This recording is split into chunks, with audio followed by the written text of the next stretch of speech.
It's time for the Mad Dog Show, coming to you from the heart of the Bulldog Nation. And now, here he is, the Mad Dog. All right, it is Sugar Bowl week, and I'm just going to warn you in advance, you're going to hear some slurping and some snarling in the background, and that is my Bulldog Lulu, who, by the way, has the highest winning percentage of any UGA ever. I know she's not an UGA, but she does have a higher winning percentage than any UGA, so we got that going for us. Now, here comes a Mad Dog college football sermon. So, buckle your chin strap and hold on to your jock strap, because this is for every fan base hiding behind their shiny record. Because let me tell you something. Your regular season schedule matters. Not your vibes, not your rankings inertia, not how cool you look in your alternate uniforms on social media. Your schedule dictates the credibility of your record. And I don't care if you're 10-1, I don't care if you're 11-0, walking around in these alternate uniforms erroneously acting like you just cured cancer. If your toughest road test was a noon kick against a team with a live mascot and a losing record, we're not calling you elite. Not up in here. Let's talk about the usual suspects, shall we? First up, I don't know. I'm just going to pick somebody out of thin air. How about, who's been a nice story? Let's go with Indiana. Nice story, fun season, looks great on your brochure, but when your resume reads like a guided tour of the bottom half of the Big Ten, don't act shocked when people like me ask questions, because not all wins are created equal. Purdue is not Kentucky, and that's why next we're going to talk about Texas Tech. Are you scrappy? Sure. Are you tough? On defense, we'll give you that. But you don't beat three teams that fire their coordinators in November and then pound your chest like you survived the SEC West meat grinder. You didn't. You're in the Big 12. Calm down. Settle down, little timers. And speaking of teams from conferences on the brink of extinction, next up is Oregon, the Ducks. And I could not give less f***s. Talented, flashy, track meet energy, but the Pac-12 hangover still lingers. And when half your wins come against teams allergic to defense, the numbers look great, but the answers get fuzzy. And next up, let's talk about Ohio State. Yeah, you know I said it. Because when you spend half of your season sleepwalking through conference roadkill before one and maybe two max tests, your margin for error gets exposed fast. The schedule didn't harden you, it protected you. And here's the truth that college football doesn't like to admit, and ESPN refuses to admit, and that is records lie, schedules don't. A hard schedule sharpens you. A soft schedule flatters you. And when the lights get bright, frauds don't get unlucky, they get found out. You don't get credit for beating teams that everybody else beats. You get credit for surviving gauntlets. That's why I've got to give Alabama some respect, some big respect. They've got 3 losses, but they've been through a gauntlet. And I know I'm not the only one that's going to predict Alabama's going to beat Indiana. It's going to happen. When you win every week and you're in the SEC, it's a fist fight. When you win every week in the Big Ten, it's a pillow fight. That's why December always tells the truth. Now, granted, Big Ten teams, have any of them lost yet? No, but what does the CFP like to do? They like to pit SEC teams against each other to eliminate us as quickly as possible. Do you think it was an accident that Oklahoma and Alabama played each other in the first game? Do you think it's an accident that all Ole Miss had to do was win an easy game to play us? They want us to cannibalize each other. Do you think it's an accident that there's no way for Indiana, Ohio State to play again unless it's in a national championship? No, it's not an accident, people. These things happen on purpose by design. Got off track. Blowouts happen in the Big Ten because and I've said it before, I'm going to say it again. You gerrymander your schedule. And in the SEC, there's no place to hide. You can't gerrymander. Now, I will say that Texas A&M, you did a pretty good job at gerrymandering. You did a pretty good job, and you got exposed right away. My point is this. Your regular season schedule matters. Your schedule dictates the credibility of your record. And this message has been brought to you by the MadDawg Show, where resumes get audited, cupcakes get exposed, and the strength of schedule is the ultimate lie detector. Now let's get off of this serious subject for a second. Let me ask you a serious question. Actually, it's not so serious. What day is it? Don't know the answer, do you? No one does. I don't know. Nobody knows. That's because the week between Christmas and New Year's, it's not real time. It's like a time warp. It's a government adjacent suggestion. It's a soft launch of the calendar that nobody agreed to. So can we just be honest and create a holiday week? Can we just call it what it is? I've come up with some names like, how about this? Festivus Recovery Week, or the Hangover Holiday, or Nothing But Netflix Week, or Procrastination Week, or it's New Year's Eve-ish week. And don't lie to me with words like Tuesday or Thursday. This week is straight up purgatory. You're not on vacation, but you're definitely not really working. I mean, emails get sent, but nobody expects responses. Everybody's still got their holiday energy. Meetings get scheduled, and then they probably get canceled because of a vibe. Somebody's just not feeling it. Somebody doesn't have it together. Everybody's in la la land. And if you've got a problem at the end of your week, at the end of your year, and the last week of the year, the problem is you, because you didn't get it done in the other 359 days preceding it. You wake up at 9, you eat leftovers at 10, you think about doing something productive at 11, and then suddenly it's dark and you're holding your favorite beverage, wondering where the day went. It is the twilight zone.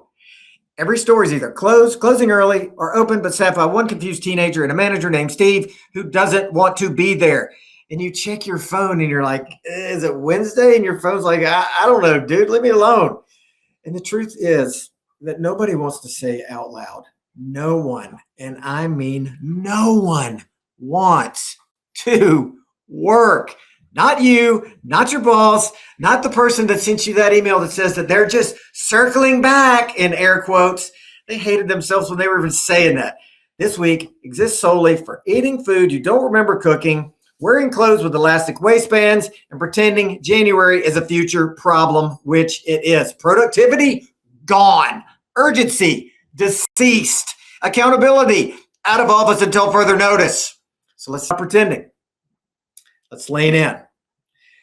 Let's rename the week or just shut it down completely. Let's embrace the chaos, because between Christmas and New Year's, time is fake, pants are optional, and absolutely nothing counts. This PSA has also been brought to you by the MadDawg Show, reminding you that if you don't know what day it is, you're doing it exactly right. Okay, got to get serious again. Brent Key is someone I will say for last. I'll apologize to my tech friends in advance and tell you it's going to get rough.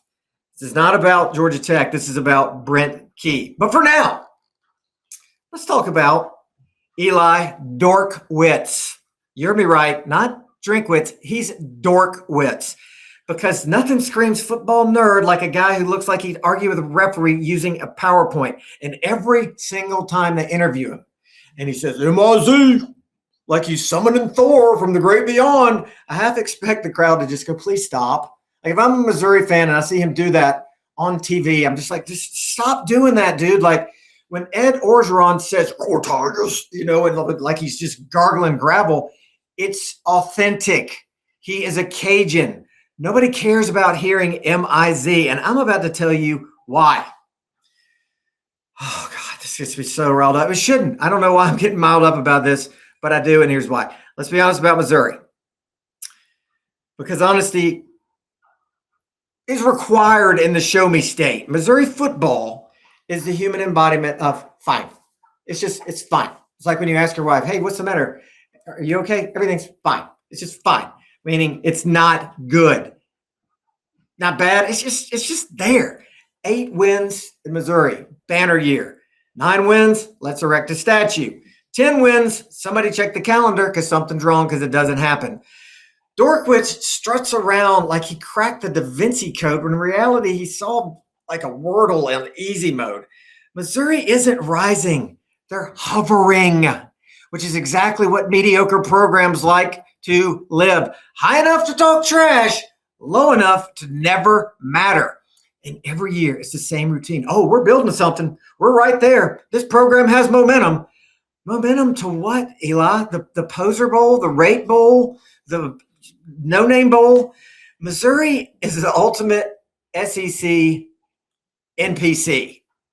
If you play video games, you know what an NPC is. This is not like a bad acronym. Go ask your kids. Missouri exists to fill the schedule, pad a resume, and occasionally scare someone before reverting back to factory bland. So go ahead, Dorkwitz. Yell MIZ again. Puff your chest out in the show me state.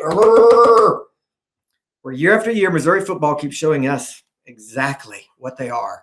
Respectable, forgettable, and allergic to relevance. This isn't hate. This is just raw, honest evaluation. The MadDawg Show is where mediocrity gets called out. MIZ don't scare us, and being fine has never been enough. Now, last but not least, save the best for last. Brent Key, tech friends, I implore you to stop listening at this time. For those of you still listening to me, and by those, I mean both of you, Brent Key is a tool, not a wrench, not a hammer, just a tool. The kind that looks useful until you actually try to build something with it. He's a Bill Belichick wannabe with his hoodie, with the sleeves cut off, and it's just sad. He's led tech fans, my friends who are tech fans, down a dangerous path. He has them puffing their chests out like they just discovered fire. Meanwhile, the rest of the college football world is sitting here wondering obvious questions like, what exactly is Brent Key elite at? Is it his angry dad vibes? It is his bad dad leisure wear? He's the guy who yells cliches and platitudes like, we gotta want it more, while the smarter people on his staff draw up the plays. And I'm getting to the smarter people here directly. Because here's the dirty little secret that nobody in Atlanta wants to talk about. That is this. Buster Faulkner and Haynes King were the program. Emphasis on the word were. This wasn't some grand Brent Key renaissance. This was a coordinator, quarterback, rental car, and the keys have now been turned in. Haynes King covered up a lot of sins. Broken coverages, King fixes it. Bad clock management, King fixes it. He was the fixer. Offensive creativity, this was Buster Faulkner with an etch-a-sketch, not Brent Key with some sort of master plan. Now that those two are gone, we're supposed to suddenly believe that Brent Key is about to out-scheme Kirby Smart, out-develop Dabo, and by the way, that's not saying much these days, and out-recruit the entire SEC-adjacent universe that surrounds Atlanta? Please. This is, as we say, regression to the mean, people. The cold, unforgiving law of college football physics. When the outliers leave, the truth shows up, and the truth is this. Brent Key is a replacement level head coach who caught lightning in a bottle and is about to find out bottles don't refill themselves. Georgia Tech is about to find out and be shown who they've always been. You've been a tough out. At times you've been a clever nuisance. You've been at times a program that not only ruins our Saturday, but ruins our season. I'll admit that, but you're not a contender. And you're not going to be with Brent Key. And when the offense stalls and when the win totals flatten and when the fans start saying, well, injuries, our schedule, you're in the ACC, you can't claim your schedule. Just remember what I've said. Because when the smoke clears and the slide rulers come out, Brent Key, he ain't going to be your answer. He's going to be the explanation, and you might even say he's the excuse. And that's just going to be Tech football returning to factory settings. Finally, I'd like to make, once again, a point of distinction. This rant was not directed at Georgia Tech. Got a lot of friends there. I like Georgia Tech. It's a good school. This rant is directed solely at Brent Key. He is not your answer, but unfortunately for you, for the time being anyway, you're stuck with Brent, and the only thing that he is the key to is mediocrity. This has been the MadDawg Show. The MadDawg Show is proudly sponsored by Alex Smith Garden Design, Griffin Lumber and Hardware, The Sanford Company, Sellers Construction, Bib Distributing, Butler Automotive, Pelicano Construction, The Dog Bone, Go Clean Co., Macon Monogramming, Fincher's Barbecue, Bulldog Illustrated, Cranford Chiropractic, Walthall Oil,